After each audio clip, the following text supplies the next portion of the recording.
अज अपि सन अव्ययात्मा भूतानां ईश्वर अपि सन प्रकृतिं स्वाम अधिष्ठाय संभवामि आत्मा मायया। भगवान कृष्ण अपने शिष्य से कहते हैं, मैं अजन्मा और अविनाशी स्वरूप होते हुए भी तथा संपूर्ण प्राणियों का ईश्वर होते हुए भी अपनी प्रकृति को अधीन करके अपनी योग माया से प्रकट होता हूँ। भगवान अर्जुन से कहते हैं, इस अध्याय के छठे श्लोक में 6 बातों का वर्णन आता है। अजन्मा, अज मीन्स अजन्मा, अव्यय अविनाशी स्वरूप, और ईश्वर संपूर्ण प्राणियों का ईश्वर। अजन्मा किसको कहते हैं?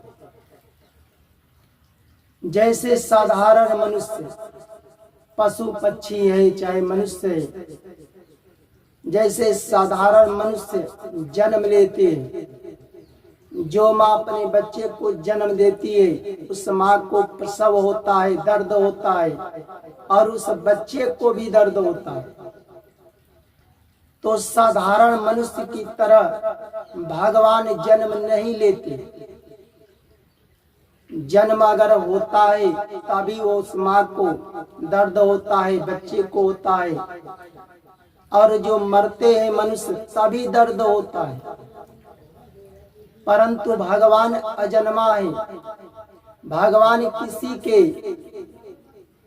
अगर जन्म लेते हैं तो प्रकट होते हैं। जैसे भगवान देवकी के गर्भ से, देवकी से भगवान पैदा हुए, नवसमा देवकी को दर्द हुआ, भगवान तो प्रकट हुए थे।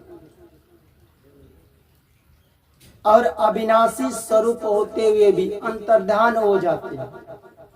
पर मनुष्य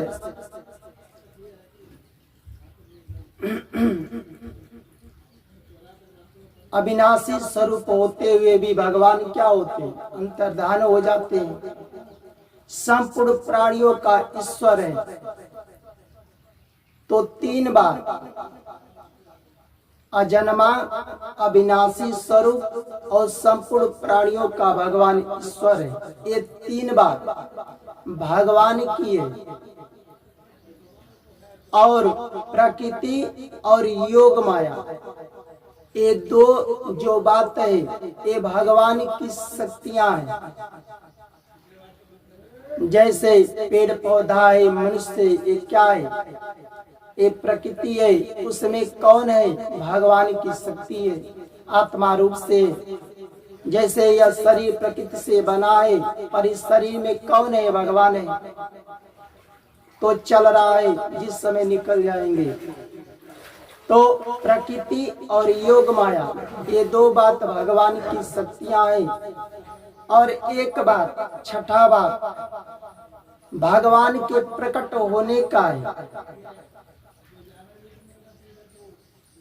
जैसे अगर कोई भी मनुष्य हो, कोई भी मनुष्य है, अगर भगवान से विमुख है, भगवान को नहीं मानता, तो उस व्यक्ति के लिए भगवान अपनी योग माया में छिपे रहते हैं। उसके लिए भगवान नहीं दिखाई देते। भगवान को कौन देखता है, कौन मानता है, कौन जानता है कि भगवान है? जो भगवान से प्रेम करते हैं। जब द्रौपदी का चिरहरण दुशासन कर रहा था, उस समय द्रौपदी जो धर्म पर चलने वाले थे, शास्त्र का, वेद का ज्ञान था, शक्ति था, भीष्म पितामह से भी अपनी रक्षा करने के लिए मांगी। पर क्या भीष्म पितामह किए? नहीं किए। उससे पहले द्रौपदी भगवान से प्रेम करती थी कि नहीं? प्रेम करती थी। जब कोई रक्षा नहीं किया, भगवान से पुकार लगाई, हे भगवान हमारी रक्षा करो, तो दुशासन भले साड़ी को खींच रहा था, भगवान उस द्रौपदी के चीर को बढ़ाना चालू कर दिए। वहां पर दुर्योधन भी था, दुशासन तो खुद खींच रहा था, कर्ण भी था। कोई उस चीर को नहीं देख पाए, सिर्फ उस साड़ी को देख रहे थे, जितना खींच रहा है उतना का उतना है।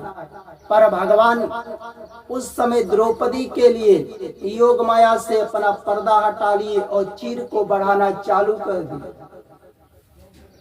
खींचते खींचते दुशासन थक गया, उसका पूरा बल भी समाप्त हो गया, पर चीर का अंत नहीं हुआ।